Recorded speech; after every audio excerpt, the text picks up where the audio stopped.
Hey yo everybody, welcome back to a special guide brought to you by your friend Lestian. This time let's focus on Domino Commander. This commander has been either our savior or our worst nightmare over the last month. But now that she finally got a massive nerf, I feel like this is the perfect time to make a guide for her. Today I'll give you some advice on how to win with her, how to deal with her, and we'll also go over her neural link abilities so you can see how strong they really are and start craving them. Abilities. Ability 1. Passive. Start of turn spawns Monolith with 240 HP at max level, which increase attack and HP of ally replicas for each other spawn replicas and lasts 5 turns. This is the core ability of Domino and yeah, the one that gave us all headache for a month. Thankfully, it got a massive nerf. The first big change is that monoliths now only last for 5 turns. At first you might think, wait, matches don't even last that long. Well, yes and no. And to really understand why this matters, we need to break down the monolith ability first. Monolith abilities. Skill 1 and 2 practically work the same. The only difference between both of them are the values that they gave. So Replica except self-spawns gives ally commander a passive ability. Replica spawns increase its HP for 102 at max level for the first skill and increase its attack for 76 at max level for the second skill. Except Monolith. But these two abilities got hit hard. Not only were the values reduced, but the trigger was also changed. Now they only stack when replicas spawn, and the values are basically cut in half. Now, they look complicated, but they are actually simple to understand. Every time a monolith is summoned, it gives you commander passive effect that stacks over time for every replica you spawn, as long as the monolith is alive. And yes, it stacks per monolith, meaning you can now have up to 5 monoliths active. The nerf really slowed down this ability by more than 100% of the original values. Before, a single replica could give you a max of 408 HP per stack between its spawn and death buffs. Now, it's only 102 HP. Yeah, that's a 4 times less to original value. This doesn't make Domino useless, but it does mean you need to be more careful with your spawns. Let's be real, this ability was too overpowered before. And remember to always have at least one monolith alive the whole time. Otherwise, the buffs won't stack anymore.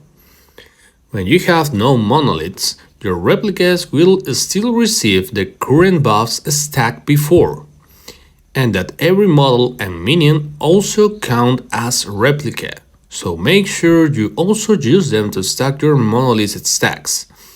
That's why units like Audrey and Agnes are insanely good here. Skill 3 of the monolith is that when it dies, heals ally commander for 408 HP at max value. I mean, nice little bonus, not game breaking, but it helps compensate for how fragile the monoliths are.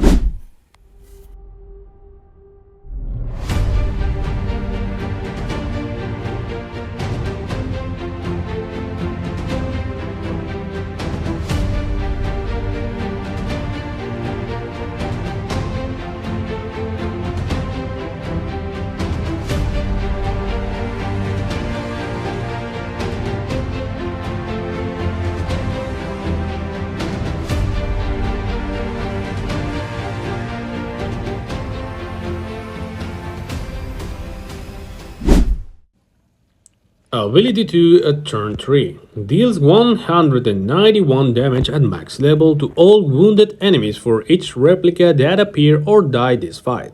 This one is also a stacking ability. Every time a replica spawns or dies, the damage increases. Good news, the trigger wasn't nerfed. Bad news, the damage was reduced by 25%. Might not sound a big of a deal, but it does affect the game balance a bit in favor of your opponent sadly. So every time an allied replica, meaning model, unit, or minions, spawns or die, this ability will stack on damage more and more over the fight. And this time monoliths do count as replica stack. But remember, it only hits wounded enemies. Resistance reduces the damage, and barriers can block it. Always click your commander before using it to check the damage.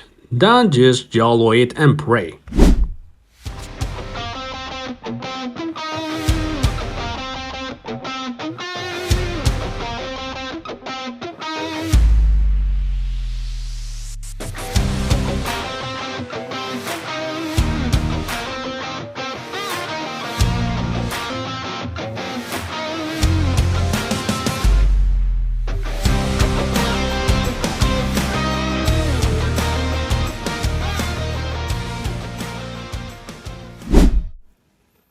Ability tree at turn 4 deals 90 damage at max level to enemy commander for each replica that appear or die this fight.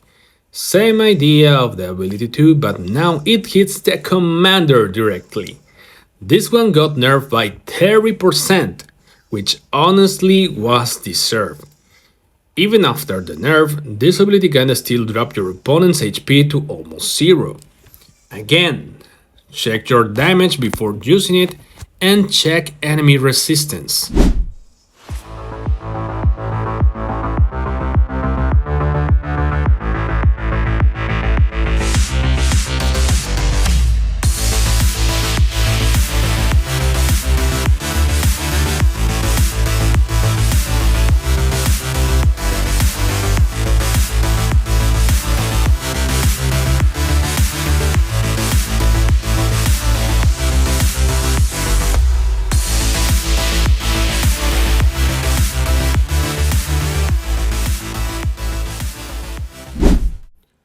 Combos. Obviously replica units, but let's break them into groups. Rapid clone replicas, Mitsuki and Naomi. The reason is simple, but also kind of broken. Their clones copy the previous stats before receiving the monolith buffs. What does that mean? It means every new clone is basically duplicating already boosted stats, and then getting boosted again.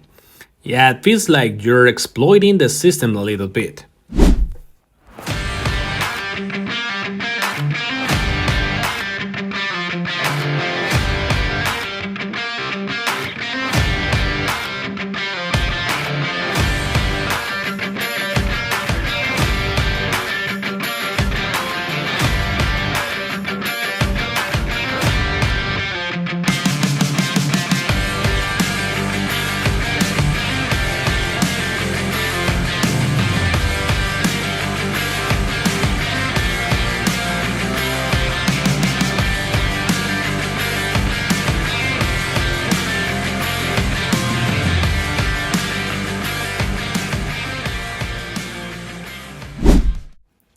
Multi-summon replicas, river drones, arachne spiders, Kira partisans, back bouncers, and Dominica partisans and defenders.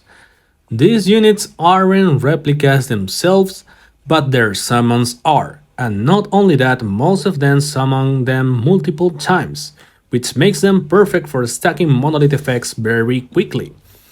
But let's break it down. Arachne, Kira, and Dominica are best for pure stacking speed, and River is the best overall unit in this category. Why River? Because she does everything. Deals damage, spawn replicas, her drones have resistance, making her summons tanky. So she's not just stacking, she's also helping you control the battlefield. There is an exception of one of the multi-summon replicas, and it's Hannah. Cause she's a replica by herself and also her tinkerers that she summoned.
One by one replicas, Vespina, Zoe and Chloe, and Orin.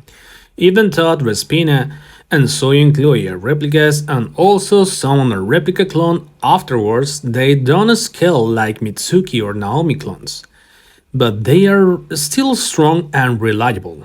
Orin on the other side will also spawn a replica bouncer each turn, so while she's not the fastest stacker, she brings stability to your comp.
Then we have model units. Charlotte's Bear, Selena's Defense Screen, Ravenna's Clone Pot, Ginny's Turret, and Florence's Chamber. As I mentioned before, models also count as replicas. This makes these units extremely useful, not just for stacking, but also for adding utility and variety to your team. This helps you avoid running a comp that is just full of basic replicas, giving you more flexibility. Selena, Charlotte, and well, yeah, you can consider Ginny also will be the best ones of this list for stacking, just because they can spawn the model more than once.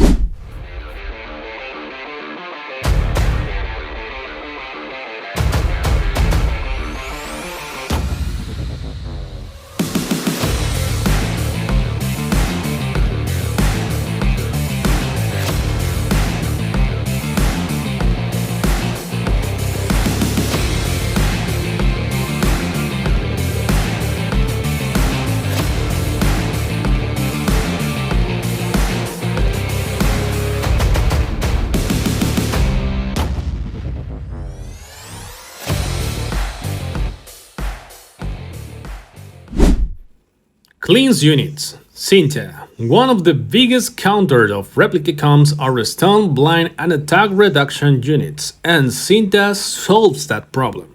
She can remove the buffs from your entire team at least for one turn, allowing your units to actually do something instead of just standing there looking pretty. Tora, Yumiko, Florence are also really good options as antidote appliers. About Hilda, you will need to unlock her outfit first if you want her to be a good option for cleansing too. Casey and Hilda both earn attack buffs for every Peacekeeper ally on the field, and since the monoliths are from that faction, then they will get free buffs. Corbin. He's still an annoying combo in middle leagues. Your units will reach at one point so much HP that Corbin's first ability will end you in one go, although most of the time you might not need him at all. As for androids, Agnes, Kickboxers, and Audrey's turrets will both add replica stacks for free on your second turn, so they are really recommended to have in your comp. Marion becomes very strong later in the game, because your units will have massive HP. She can convert that into huge damage directly to the enemy commander. Counters. Vivian, as mentioned in the previous video, is the anti-replica unit. Like if Domino sees Vivian on the other side, she already knows it's going to be a bad day. Go check that video if you want more details about her. Omega paired with Pixie. Before Vivian, this combo was one of the biggest counters to Domino. Pixie stuns units on summon, and thanks to Omega, the triggers becomes way easier to activate. So yeah, enemy units spawn and immediately forget how to function. Love that for them. Kiana and Inferno combo is another massive counter against Domino. After Inferno activates her suppression skill and while Kiana is on the field, enemy units will not only get suppressed, they'll also get deleted by Kiana's damage and summon. Basically, your enemy board disappears for like 2 turns, and they will just sit there questioning their life choices. Annabelle is also considered by many players to be an annoying commander against Domino. Personally, I think it really depends on whether you start first or second. If you start first, you get the advantage because you can fill your opponent's field with the steams. If not, well, good luck. Salma works to slow down the Domino combo by keeping units at 1 attack for 2 turns. Not flashy, but super annoying, like that one mosquito you can find. Asha also helps to slow down Domino by keeping at least 1 line at 0 attack meanwhile she's alive. Bloom, for many players, is one of the best counters against Domino. Why? Because she deletes monoliths on summon. No monoliths equals no stacks. No stacks equals no fun for Domino. Simple math. Casey, she will keep most of the replica units blinded while she is alive and will also keep their attack low. AoE damage units, so Selena, 16, Vespina, Genie, etc. will constantly damage monoliths, killing them very quickly and stopping your opponents from stacking. Orin with outfit on works almost the same as Salma for slowing things down. She keeps enemies at 1 attack while they are infected, slow, steady, and extremely annoying. Lola will turn massive HP your opponent's range units might have into very low values, making them much easier to kill, so all that stacking, yeah, gone. Blanche, since your opponent units will have huge attack, will take advantage of that by stealing it and becoming an absolute monster. Kendra, although you will need a healing comp, she is really viable to playing against a Domino comp. Kendra will keep your enemy field filled with her models, denying possible replica spawn points, slowing Domino's tempo, and finish her off with her third ability. Elaine is also considered as a good option against Domino. She will keep dealing passive damage every end of turn, killing the opponent's monoliths and also giving your resistance to your commander, so no matter the huge attack enemy units might have, you will be able to build your combo in peace. Neural Link abilities. Now let's have a look into them to see how much this commander can improve or reduce its weaknesses. Neural Link 1 will be activated with Salt at level 3. So, alternative ability 3 number 1. Ally Replica Pierce deals 307 damage to enemy commander. At first this might sound worse than the original ability, but if you think about it more carefully, it's actually kind of scary. Why? Because it keeps your replica units relevant even after turn 5, when your monoliths stop spawning. And the best part, it's a passive. So instead of waiting for a big punisher, you're just casually dealing damage from the start of the match, little by little, like emotional damage.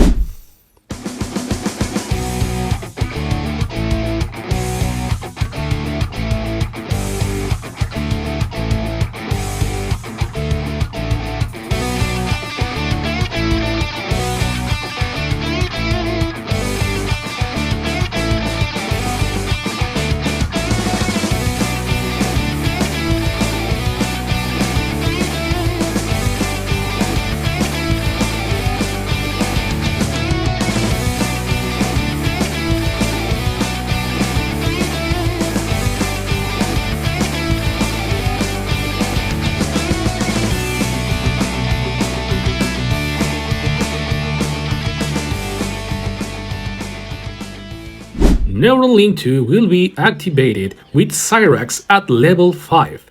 Alternative ability tree number 2 will be unlocked, which deals 295 damage to enemy commander for each ally replica. This ability depends on how many replicas you have on the field when you activate it. The maximum damage will be 3540 damage.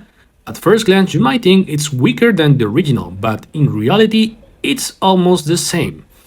The difference is how you get there. Instead of depending on spawns and deaths, it depends on your current board. This makes it really useful against counter strategies. For example, if your opponent refuses to kill your units or fills your field with Kendra models, for example, your original ability won't stack much damage. But with this one, it doesn't matter. Full bore equals full damage. Simple.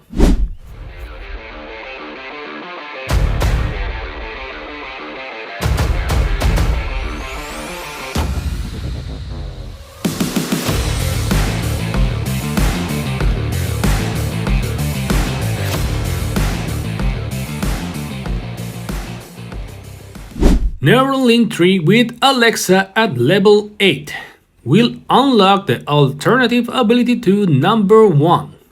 Kills all non-replica enemies. Yeah, this one is brutal as it sounds. No need to wound enemy first, no setup, no warning. Just you're not a replica, cool, you're gone. This is extremely strong against sustained comps that keeps healing everything back to full HP. Just be aware of barriers, cause same as for every other damage ability, they will block it.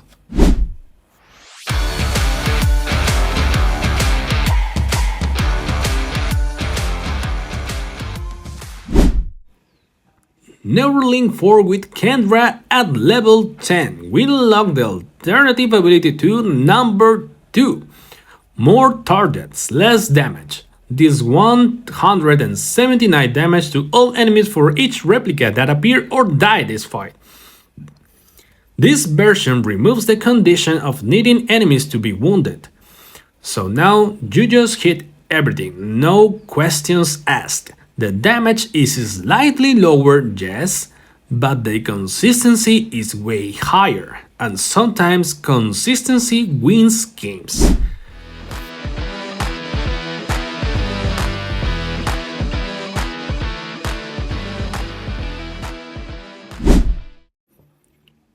Okay, now the real deal.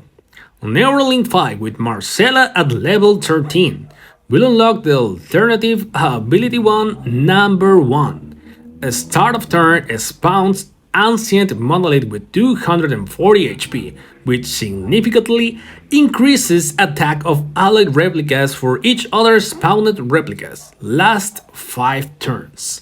First things you'll notice, no more HP stacking, but attack boost, stack value goes crazy. From 76 up to 226 per stack. So yeah, if you like seeing big numbers and ending games fast, this is your go-to.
Neural Link 6 with Wanda at level 15. We unlock Alternative Ability 1 number 2. Start of turn spawns Reborn Monolith with 240 HP, which increases attack and HP of allied replicas by a lot, and lasts also 5 turns. At first, it looks completely broken. 612 HP and 459 attack instead of 102 HP and 76 attack? Sounds illegal, but here's the catch. It does not stack over time. Instead, it gives you those stats based on how many models you have alive.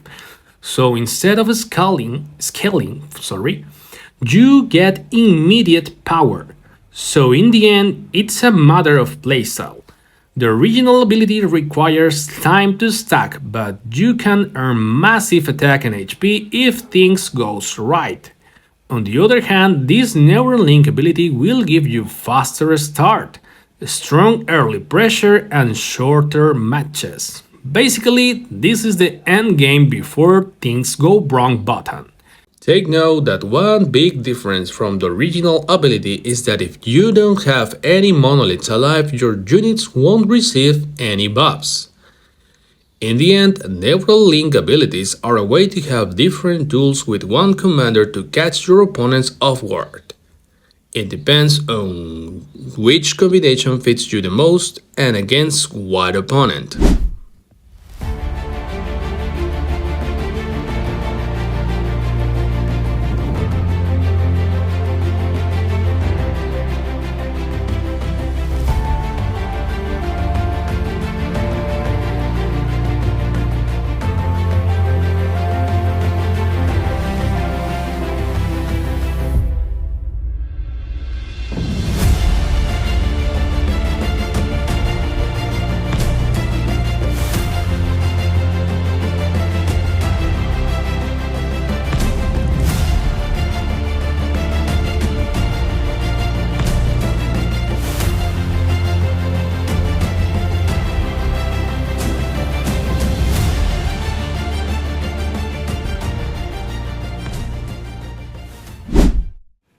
For me, best variations will be the first one that I called the Rush one with Neural Link 6 for Ability 1, Neural Link 4 for Ability 2, and Neural Link 1 for Ability 3. With a comp like Mitsuki, Naomi, Vespina, Zoe, and Chloe as replica units, Cinta and Casey as utility, and 2 other utility or counters you might need. So Vivian, Pixie, Omega, Bloom, Selena, Bloom, Melissa, and the others I mentioned in this guide.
Then we have the other variation, the attack one. Neuralink 5 for ability 1, Neuralink 3 for ability 2, and Neuralink 1 for ability 3. With a comp like Naomi, Vespina, River, Arachne, Cinta, Casey, and 2 utility or counter units. Since you will have so much attack on your unit, you will want to get rid of the enemies easier to open the path to the commander. You will have for the two setups backup variations depending who you face. Neuralink 2 for ability 3 will be useful if you're facing too much opponents denying your replica entrances, and you will choose between Neuralink 3 or 4 depending also of who you face the most. If you face a lot of shield-based units, then you will choose Neuralink 4. And if you face, for example, a lot of resistance units, Neuralink 3 will fit you better.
And don't you think this comp only works with Neuralinks active?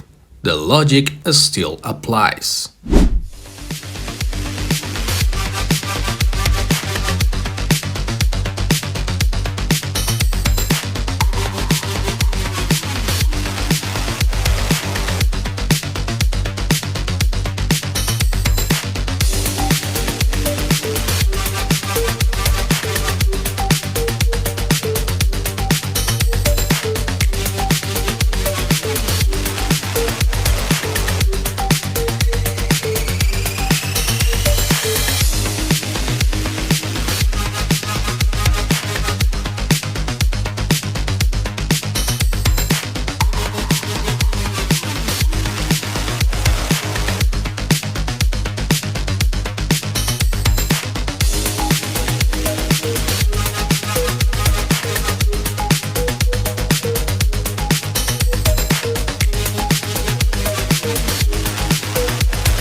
that's it for today's video. Now you officially know how to play Domino, how to counter her, and how to make your opponents regret facing you. Remember, she's not as broken as before, but if you play her right, she can still take over games really fast. So be smart with your spawns, protect your monoliths, and don't just press auto and pray. If you enjoyed the video, don't forget to like, subscribe, and let me know in the comments what commander you want me to cover next. Thanks for watching. Bye!